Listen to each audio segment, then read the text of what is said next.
Hi hello എല്ലാവർക്കും പുതിയൊരു വീട്ടിലേക്ക് സ്വാഗതം. ഈ പന്തീരാങ്കാവ് ഗാർഹിക പീഡന കേസ് വീണ്ടും വരുന്ന സമയത്ത് എനിക്ക് ആദ്യം മനസ്സിൽ ഓടി വന്നതെന്ന് പറയുന്നത് ഈ പെങ്കൊച്ചിന് എന്താ വട്ടാണോ എന്നുള്ളൊരു സംഭവമാണ് തോന്നിയെന്ന് പറയുന്നത്. കാരണം നമുക്കറിയാവുന്ന കാര്യമാണ്, ആ ഒരു കേസ് വരുന്ന സമയത്ത് മൊത്തത്തിൽ ട്വിസ്റ്റോട് ട്വിസ്റ്റാണ്, മഹാ ട്വിസ്റ്റ്. ഇതുപോലൊരു ട്വിസ്റ്റ് സംഭവിച്ച ഒരു കേസ് നമ്മൾ അടുത്തിടെ ഒന്നും കേട്ടിട്ടേ ഇല്ല. അങ്ങനെ ഒരു സംഭവമായിരുന്നു എന്ന് പറയുന്നത്. സ്വാഭാവികമായിട്ടും സ്വന്തം കുടുംബത്തിനെതിരെ തന്നെ ആ പെൺകുട്ടി പറയുന്ന സമയത്താണ് ഭയങ്കരമായിട്ട് ആ പെൺകുട്ടിയുടെ ദേഷ്യം തോന്നിപ്പോയൊരു സാഹചര്യം എന്ന് പറയുന്നത്.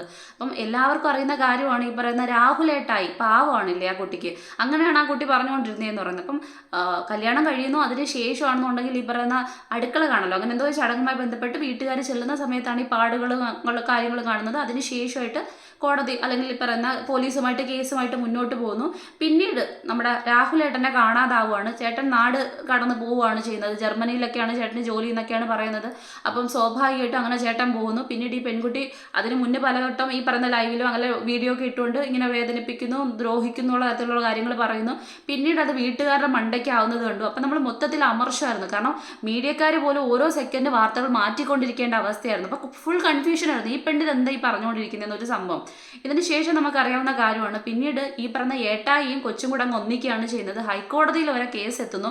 ഹൈക്കോടതിയിൽ രണ്ടുപേരും ചെന്ന്, അതായത് ഈ കുട്ടി തന്നെ പറയുകയാണ്, അവിടെ ഞങ്ങൾക്ക് ഒന്നിച്ച് ജീവിക്കണം, എനിക്കൊരു പ്രശ്നമില്ല, ഏട്ടായി എന്നെ ഒന്നും ചെയ്തില്ല, ഇങ്ങനൊരു സംഭവം വരുന്നു. അതിനനുസരിച്ച് ഹൈക്കോടതി ഈ കേസ് റദ്ദാക്കുന്നു. ഇതാണ് നമുക്ക് പൊതുവെ അറിയാവുന്ന ഒരു കാര്യം ഈ കേസുമായിട്ട് ബന്ധപ്പെട്ട്. എന്നാൽ അല്ലെങ്കിൽ കുറച്ച് മാസങ്ങൾക്ക് ശേഷം ഈ നവംബറിൽ വീണ്ടും കുട്ടിക്ക് ആക്രമണം ഉണ്ടാവുകയാണ്. അത് കേട്ട സമയത്ത് എനിക്ക് തോന്നുന്നു പല ആൾക്കാരും കമന്റ് സെക്ഷൻ നോക്കി കഴിഞ്ഞു കഴിഞ്ഞാൽ എല്ലാ ആൾക്കാരും പൊതുവെ പറഞ്ഞുകൊണ്ടിരിക്കുന്ന ഒരു സംഭവം എന്ന് പറഞ്ഞാൽ അവൾക്ക് അങ്ങനെ തന്നെ വേണം, ആ കൊച്ചിന് അങ്ങനെ തന്നെ വേണം, വീട്ടുകാരെ പോലും പറയിപ്പിച്ചാണ്, വീട്ടുകാർക്കെതിരെ പറഞ്ഞതാണ്, ഇങ്ങനെ കുറേ കാര്യങ്ങൾ. അവൾ ആദ്യമേ മാറ്റി പറഞ്ഞിരുന്നെങ്കിൽ ഇങ്ങനെയൊന്നും വരില്ലായിരുന്നു, ഇങ്ങനെ കുറേ കാര്യങ്ങളാണ്. അപ്പം വീണ്ടും ഉപദ്രവിച്ചതിൻ്റെ കാരണങ്ങൾ കേട്ട് കഴിഞ്ഞാലാണ്, ആദ്യമാണെങ്കിൽ ഒന്നിച്ച് കുളിച്ചില്ല, അല്ലെങ്കിൽ ഒന്നിച്ച് ഈ പറയുന്ന കണക്ക് പല കാര്യങ്ങളും. ഇനി അതിനപ്പുറത്തേക്ക് ഇപ്പം പറയുന്ന കാര്യങ്ങളെന്ന് പറയുന്നത് കറിക്ക് പുളിയില്ലായിരുന്നു, എരിവില്ലായിരുന്നു, എന്തൊക്കെ നിസ്സാരമായിട്ടുള്ള കാര്യങ്ങളാണെന്ന് ആലോചിക്കണം. അതിൻ്റെ പേരിൽ ഇത്രയും ക്രൂരമർദ്ദനം. അതിനുശേഷം അവൻ തന്നെ ആംബുലൻസ് പിടിക്കുന്നു. ആ ആംബുലൻസിൽ ഇട്ടും ദ്രോഹിക്കണമെങ്കിൽ അത് സൈക്കോപാത്താണെന്നുള്ള കാര്യം നമുക്ക് ഏവർക്കും ഊഹിക്കാൻ പറ്റുന്ന കാര്യമാണ്. പിന്നെ ജർമ്മനിയിലൊക്കെയാണ് ജോലി എന്നൊരു സംഭവം വരുന്ന സമയത്ത് എനിക്ക് തോന്നുന്നതിന് വല്ല പുകച്ചിലും കരിച്ചിലും ഒക്കെ ഉണ്ടോ എന്നാണ് തോന്നുന്നത്. കാരണം ഇത്രയും രീതിക്ക് മാരകമായിട്ടൊക്കെ ചിന്തിക്കുകയും പ്രവർത്തിക്കുകയും ചെയ്യുന്ന ഒരുത്തനാകുമ്പോഴത്തേക്ക് എന്തോ പ്രശ്നമുണ്ട്. ഇനി ആ കുടുംബം, അല്ലെങ്കിൽ ഇതിനിടയ്ക്ക് വന്നൊരു സംഭവമുണ്ട്, കൃത്യമായിട്ട് പറഞ്ഞു കഴിഞ്ഞാൽ സ്ത്രീധനം കൂട്ടി ചോദിച്ചു അതിൻ്റെ ഭാര്യ വന്നു. അപ്പോൾ ആ സമയത്ത് അവൻ്റെ വീട്ടുകാർ പറഞ്ഞ കാര്യം, ജർമ്മനിയിൽ ഭയങ്കര ജോലിയിലിരിക്കുന്നതാണ്, ഭയങ്കര കാശാണ്, അങ്ങനെയുള്ള സമയത്ത് എൻ്റെ മോന് പൈസയുടെ ആവശ്യമേ ഇല്ല എന്നുള്ള തരത്തിലേക്ക് വരുന്നു. അങ്ങനെ പൈസയുടെ പേര് പറഞ്ഞല്ല ഒഴിവാക്കുന്നതെന്നുണ്ടെങ്കിൽ മറ്റ് വല്ല റിലേഷൻസും കാണും, അല്ലെങ്കിൽ ഇത്രയും കാണിക്കില്ലല്ലോ. അപ്പോൾ സ്വാഭാവികമായിട്ടും ഇപ്പം വീണ്ടും അറസ്റ്റ് ചെയ്തിട്ടുണ്ട് അവനെ പോലീസ്. കാരണം ജർമ്മനിയിലേക്ക് വീണ്ടും കടക്കുന്നൊരു സംഭവമൊക്കെ വന്നായിരുന്നു. ആ പെൺകുട്ടിയും രക്ഷിതാക്കളും എല്ലാം കൂടി കേസ് കൊടുത്തിട്ടുണ്ട്. പക്ഷേ പലപ്പോഴും ഇനിയും മറ്റു ചിലർ പറയുന്ന കാര്യം എന്ന് പറയുന്നത് ആ രക്ഷിതാക്കൾ ഇതിനകത്ത് തലവിട്ട് പോകത്തുള്ളൂ, കാരണം ഈ പെങ്കൊച്ച് വീണ്ടും മാറ്റിയും തിരിച്ച് പറയുമെന്ന്. അപ്പം ഈ സമയത്ത് ഇതിനെക്കുറിച്ച് കൂടുതലായിട്ട് ഇങ്ങനെ അന്വേഷിക്കുന്ന സമയത്ത് മനസ്സിലാക്കാൻ പറ്റിയ ഒരു കാര്യം എന്ന് പറഞ്ഞാൽ ഈ പെങ്കൊച്ച് എന്തായിരിക്കും ഇങ്ങനെ പെരുമാറുന്നത്. ഇതാണ് എൻ്റെ മനസ്സിലൂടെ പെട്ടെന്ന് പോയെന്ന് പറഞ്ഞത്. കാരണം നമുക്ക് സെൽഫ് റെസ്പെക്റ്റ് എന്ന് പറയുന്നൊരു സാധനം ഉണ്ടല്ലോ. ഇനി അച്ഛനാവട്ടെ, അല്ലെങ്കിൽ ജ്യേഷ്ഠനാവട്ടെ, ഭർത്താവാകട്ടെ, ആരും ആയിക്കോട്ടെ, നമ്മുടെ ദേഹത്ത് ഉപദ്രവിച്ചു കഴിഞ്ഞാൽ അത് ഒരു വട്ടം ക്ഷമിച്ചു എടുത്തു കഴിഞ്ഞാൽ പിന്നെ ആവർത്തിക്കും എന്നുള്ളത് ഭയങ്കരമായിട്ടുള്ള പോയിന്റ് തന്നെയാണ്, പ്രധാനപ്പെട്ട പോയിന്റാണ്. നമ്മുടെ ദേഹം ഉപദ്രവിക്കുന്നത് ആരായാലും നമ്മൾ അതിന് നിന്ന് കൊടുക്കാൻ പാടില്ല, അത് ക്ഷമിക്കാനും പാടില്ല. അതിന് കൃത്യമായിട്ടുള്ള പ്രതികരണം ഉണ്ടാവണം, നമുക്ക് പ്രതികരണ ശേഷി ഉണ്ടാവണം, സെൽഫ് റെസ്പെക്റ്റ് ഉണ്ടാവണം. ആ സെൽഫ് റെസ്പെക്റ്റ് എന്തുകൊണ്ട് ഈ പെൺകുട്ടിക്ക് ഇല്ല എന്നുള്ള രീതിക്കാണ് എൻ്റെ ചിന്ത പോയെന്ന് പറയുന്നത്. അപ്പോൾ സ്വാഭാവികമായിട്ടും പലതരത്തിൽ ചിന്തിച്ച സമയത്താണ് എനിക്ക് മറ്റൊരു കേസ് ഓർമ്മ വന്നത്. അതായത് ഈ നാർസിസിസ്റ്റ് പേഴ്സണാലിറ്റി എന്ന് പറയുന്നൊരു സംഭവം ഉണ്ടല്ലോ. അതിനകത്ത് നമുക്ക് ഈ ഇടയ്ക്ക് കേട്ടതാണ്, ഒരു ആക്ടറുമായിട്ട് ബന്ധപ്പെട്ട് നമ്മൾ കേട്ടൊരു സംഭവമാണ്, കണ്ടതാണ്, ലവ് ബോംബിങ് സ്റ്റേജ്, ഇങ്ങനെ കുറേ കാര്യങ്ങൾ നമ്മൾ കേട്ടിട്ടുണ്ട്. അപ്പം അതും ഇതും കൂടെ കണക്ട് ചെയ്യാനാണ് എനിക്ക് തോന്നിയെന്ന് പറയുന്നത്. അപ്പോൾ സ്വാഭാവികമായിട്ടും ഒരുപാട് ഒരാളെ ഭയങ്കരമായിട്ട് സ്നേഹിക്കുകയാണെങ്കിൽ നമുക്ക് സ്വാഭാവികമായിട്ടും എത്ര തെറ്റ് ചെയ്തു കഴിഞ്ഞാലും ആ ഒരു സ്റ്റേജിൽ, പ്രത്യേക സ്റ്റേജിൽ മാനസികാവസ്ഥയിൽ നിൽക്കുന്ന ആ പെൺകുട്ടിയെ കൃത്യമായിട്ട് ഭയങ്കര സ്നേഹം കാണിച്ച് അതിൽ നിന്ന് മാറ്റിക്കൊണ്ടുവരാൻ കഴിയും. അതിനുശേഷം നല്ല രീതിക്ക് അബ്യൂസ് ചെയ്യാനും കഴിയും, വീണ്ടും മറ്റേ സ്റ്റേജിലേക്ക് കൊണ്ടുവരാനും കഴിയും. ആ പെൺകുട്ടിയുടെ മാനസിക നിലയും അതേ അവസ്ഥയിലേക്ക് വഷളായി ഇരിക്കുകയാണെങ്കിൽ സ്വാഭാവികമായിട്ടും ഇത് തന്നെയായിരിക്കും സംഭവിക്കുന്നതെന്ന് പറയുന്നത്. മേ ബി അങ്ങനെ ആയിക്കൂടെ. അങ്ങനെ ആണെങ്കിൽ നമ്മൾ ആ കുട്ടിയെ പറയുന്നത് മൊത്തം തെറ്റായി പോകത്തില്ലേ? സ്നേഹം, ഈ പറയുന്ന ഭാര്യ ഭർത്തൃ ബന്ധം എന്ന് പറയുമ്പോൾ നമ്മൾ ഏറ്റവും പവിത്രമായി കാണുന്നതാണ്, അത് നേരെ ചൊവ്വെ കൊണ്ടുപോകാൻ ശ്രമിക്കും.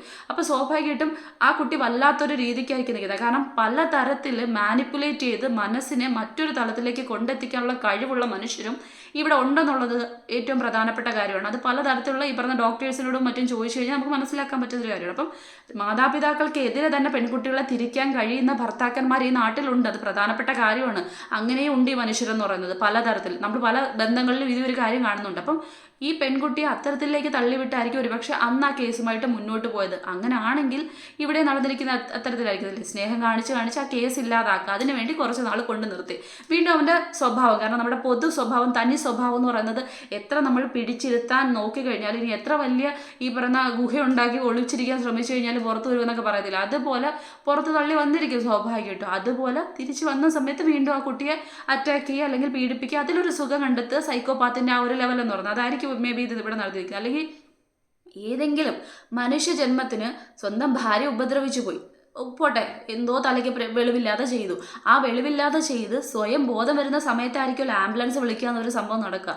ആ ആംബുലൻസ് വിളിച്ചിട്ട് ആംബുലൻസിന് ഉള്ളിലോട്ടും അടിക്കുകയും മർദ്ദിക്കുകയും ചെയ്യണമെങ്കിൽ ഇത് ചെറിയ സൈക്കോപാത്തൊന്നുമല്ല, ഏതോ വലിയ ലെവലിലുള്ള സൈക്കോപാത്താണെന്ന് മനസ്സിലാക്കാൻ പറ്റും. അപ്പം ഇപ്പം സ്വാഭാവികമായിട്ടും അന്ന് ഹൈക്കോടതി റദ്ദ് ചെയ്ത കേസ് വീണ്ടും റീ ഓപ്പൺ ചെയ്യേണ്ടി വരും. കാരണം അന്ന് നടന്നത് എന്താണ്, അന്നത്തെ നാടകീയ മുഹൂർത്തങ്ങൾക്ക് അടിസ്ഥാനം എന്താണെന്ന് വീണ്ടും ചികഞ്ഞു പോകേണ്ടി വരും. കാരണം കേസ് റീ ഓപ്പൺ ചെയ്തേ പറ്റുള്ളൂ. ആ കേസുമായി ബന്ധപ്പെട്ട് കിടക്കുന്ന ഇതെന്നാണ് വീണ്ടും ഈ പെൺകുട്ടി ആരോപണമായിട്ട് വരുന്നു.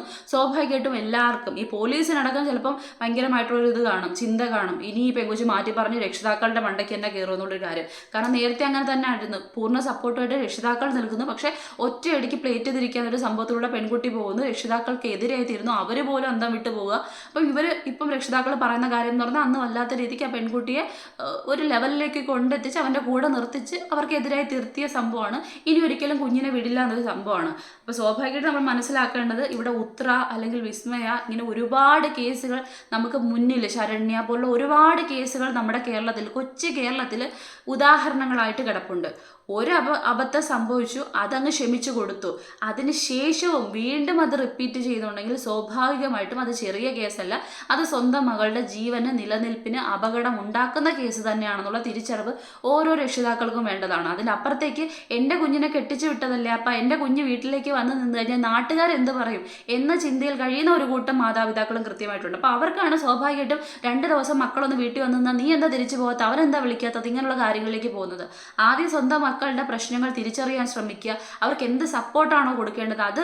ഈ പെൺകുട്ടി തിരിച്ച് സ്വന്തം വീട്ടിലേക്ക് വന്നെന്ന് പറഞ്ഞുകൊണ്ട് എന്താണ് ആകാശം വല്ല ഇടിഞ്ഞു വീഴുമോ? സ്വന്തം കാലിൽ നിൽക്കാനുള്ള കഴിവ് പെൺകുട്ടികൾ ആർജിച്ചെടുക്കുക എന്നുള്ളത് ഏറ്റവും പ്രധാനപ്പെട്ട കാര്യമാണ്. ആർക്കും ഭാരമോ ഇങ്ങനെ പൈസയ്ക്ക് വേണ്ടിയിട്ടും മറ്റും ആവാതിരിക്കാൻ ശ്രമിക്കുക, അത് ഏറ്റവും പ്രധാനപ്പെട്ട കാര്യമാണ്. കാരണം സ്വന്തം കാലിൽ നിൽക്കാനുള്ള കഴിവുണ്ട്, മാസം ഒരു വരുമാനം ഉണ്ടെങ്കിൽ തന്നെ മറ്റുള്ളവരുടെ മുന്നിൽ നമുക്കൊരു അതൊരു പ്രത്യേക ലെവൽ തന്നെയാണ്. അതിന് എത്ര ഇല്ലെന്ന് പറഞ്ഞു കഴിഞ്ഞാൽ ഒരു റെസ്പെക്റ്റ് കിട്ടും. അത് അങ്ങനെയാണ്. അത് എന്തുകൊണ്ടാണെന്ന് ചോദിച്ചു കഴിഞ്ഞാൽ എനിക്ക് മനസ്സിലാവാത്തൊരു കാര്യമാണ്. പക്ഷെ അങ്ങനെ ഇവിടെ ഒരു സംഭവം ഉണ്ട്, അങ്ങനെ ഒരു സൊസൈറ്റി ആണിത്.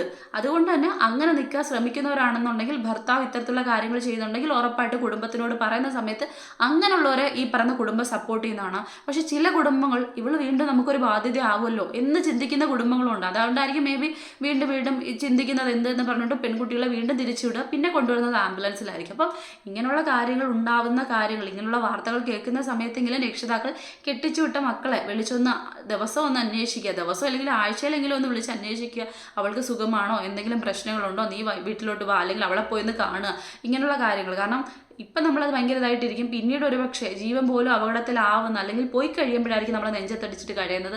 ആ കരഞ്ഞിട്ട് യാതൊരു അർത്ഥമില്ല. ഇവനെപ്പോലുള്ള സൈക്കോപാത്തുകളെ കൃത്യമായിട്ട് ശിക്ഷിക്കേണ്ടതാണ് ഇവിടുത്തെ നിയമം, അതിശക്തമായിട്ട് മുന്നോട്ട് പോകേണ്ടതാണ്. കാരണം ഇതിനെപ്പോലുള്ള സാധനങ്ങളെ പുറത്തു വിട്ടു കഴിഞ്ഞാൽ ഇത് ഉറപ്പായിട്ടും ഈ പറയുന്ന ഡൈവോഴ്സ് എന്ന് പറയുന്നൊരു സംഭവത്തിലേക്ക് ഇറങ്ങാൻ പറ്റി കഴിഞ്ഞാൽ പിന്നെ വേറൊരു പെൺകുട്ടിയെ അവൻ കല്യാണം കഴിക്കും. ഇത് തന്നെയായിരിക്കും ആ പെൺകുട്ടിക്ക് സംഭവിക്കുന്നത് എന്ന് പറയുന്നത്. അതുകൊണ്ട് കൃത്യമായിട്ടുള്ള അന്വേഷണം വേണം.